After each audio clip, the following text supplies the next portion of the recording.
When winter closed the northern plains for months, a Blackfoot camp could not treat every meal as a fresh hunt problem. A storm could keep hunters near camp. Buffalo might be far from the wintering ground. The food already stored had to carry people until another hunt succeeded. One Blackfoot answer was Mookimaani, dried bison meat, fat, and dried berries. Break a piece open and you see materials gathered at different times. Its preparation began with an autumn kill, a drying rack, and fat still held inside bison bones. The obvious answer was to keep hunting fresh buffalo. During most of the year, Blackfoot hunters sought isolated groups and killed one or two animals.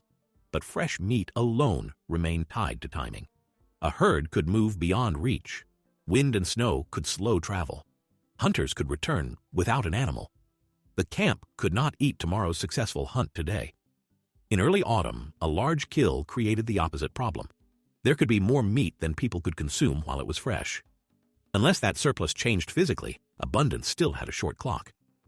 The work began before the deepest winter, when large amounts of buffalo meat were available at once. The meat was cut into thin strips and draped over poles. If you follow one strip, thin cutting exposes more surface to sun and air. Moisture leaves the surface. More moves outward from the center. By the time you see a dry strip, less water remains available for rapid spoilage. That completed the first transfer. The drying rack changed fresh meat into food that remained useful beyond the day of the kill. A family was no longer forced to match every meal to the timing of the next successful hunt. But drying created a new requirement. The strips could remain as dry meat, but Mookimaani required another form. Once dry, the meat was pounded into small fragments. Nearby, buffalo fat was being recovered separately. The camp had preserved the meat by removing moisture. It still needed the fat that made Mookimaani an energy-rich cold-season food. That fat came from large leg bones. In a Blackfoot method recorded by Glenbow, workers dug pits about 2 feet deep and 3 feet across. They lined the pits with buffalo stomachs and filled them with water. The lining kept the water from draining away. Stones were heated in a fire, carried to the pits, and placed in the water. Their heat made the water boil. Grease warmed, flowed from the bones, and rose to the surface, where it could be skimmed away. If you follow the heat, the sequence is direct. Fire heated stone, stone heated water, and water heated bone. Grease separated and rose without placing the stomach lining over a flame. Fat from the bones entered the winter food supply. That method also explains why a large autumn kill required the right processing camp. Glenbow's Blackfoot materials describe the need for water and fuel. Water filled the pits and supported other work around meat and hides. Fire heated the stones. Where wood was unavailable, buffalo chips could serve as fuel.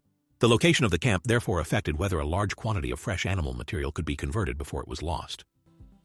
Saskatoon berries followed another route into storage. They were spread on the ground and dried. Some dried berries were packed into containers and kept separately.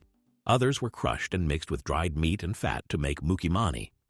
If you separate those uses, the same harvest becomes both a stored food and an ingredient in the mixture. Now the prepared materials could meet. The meat had been dried and pounded. The berries had been dried and crushed. Fat had been recovered from the bones. You can now see Mookimaani as one stored food assembled from materials processed at different moments. That reserve did not replace hunting. Blackfoot people continued to hunt buffalo and other game. Dry meat and berries also remained foods in their own right. Mookimaani covered a narrower failure point. When fresh meat could not be found, processed food was already in camp. A missed hunt no longer meant that every available meal depended on the same day's success.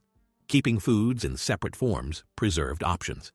Blackfoot accounts describe dry meat and berries stored in rawhide containers, while dried Saskatoon berries could also be made into soup. If you look across those stores, not every berry and strip of meat had to enter Mookimaani. A household could draw from separate foods or from the mixture. The same season's work supported more than one kind of meal. The process separated urgent work from later use. In early autumn, a large buffalo kill created more meat than a camp could eat fresh. Drying, pounding, bone boiling, berry preparation, and storage demanded labor while the materials were available. Once completed, that labor remained inside the reserve. Winter meals could draw on work performed months earlier. The value of that work appeared in the delay it created. A kill happened on one day, but its food did not have to be consumed that day. Drying extended the meat's useful period. Bone boiling recovered fat from inside the bones. Berry preparation brought another seasonal food into storage.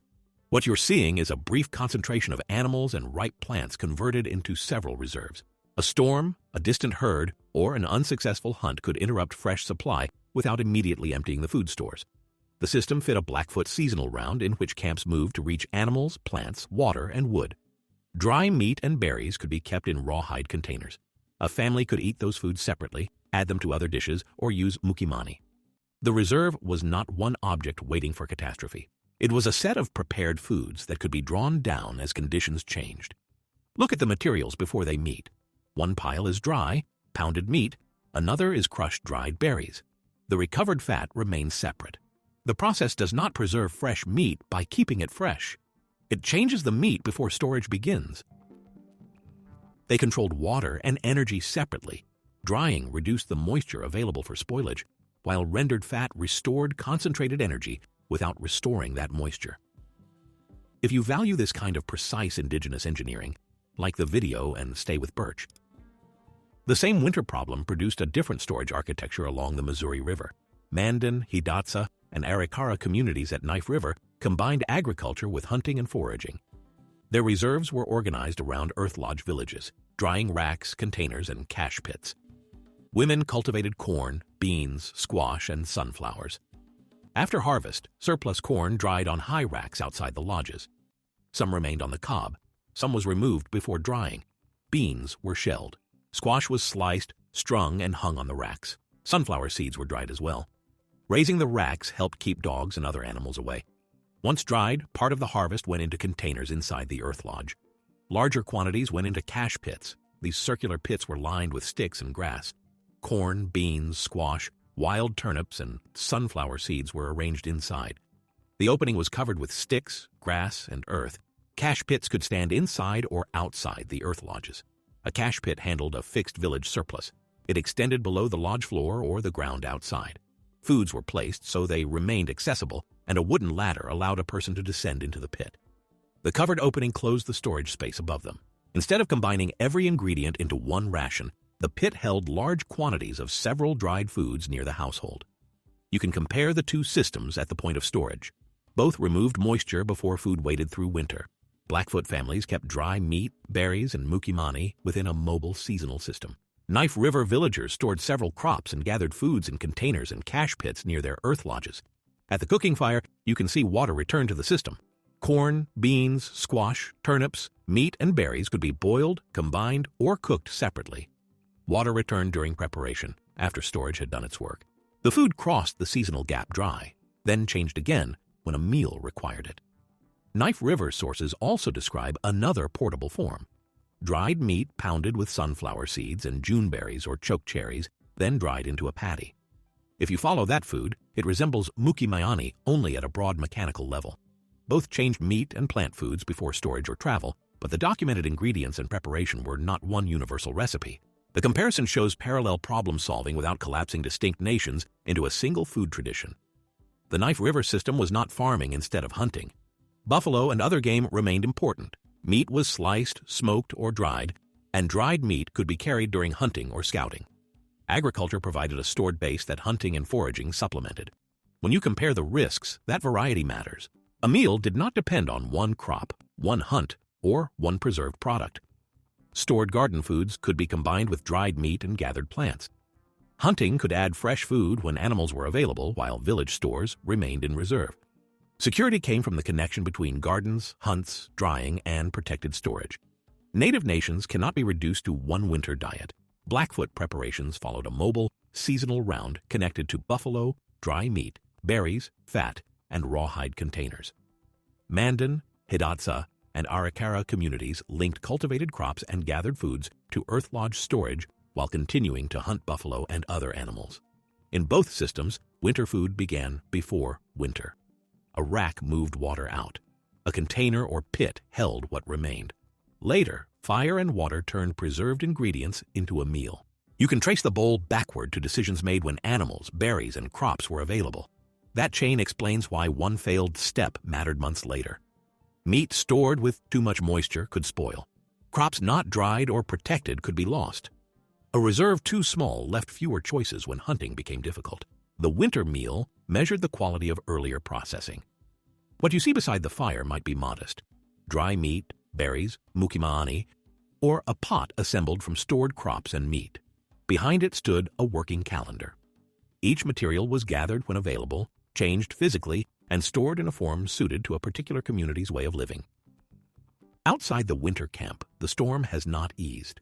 Snow still drives across the plains, and the hunters may still return without fresh meat. Inside, a portion of the reserve is brought forward and divided near the fire. The weather still matters, but the family's next meal no longer depends entirely on what hunters can bring back that day. The reserve does not erase the uncertainty of winter. It changes how long the family can endure that uncertainty without fresh meat. That margin of time came from Blackfoot knowledge developed and transmitted within Blackfoot communities. Bison and gathered foods were processed and stored before the deepest winter arrived. Outside, the same wind that delayed the hunt continues against the lodge. Inside, the family eats while the reserve gives the hunters time to wait, travel, and try again under better conditions. I draw one line in the notebook, from an autumn drying rack to the bowl beside that fire. Then I lay the ember orange pencil across the closed cover and leave the page there. That winter meal began months before the snow.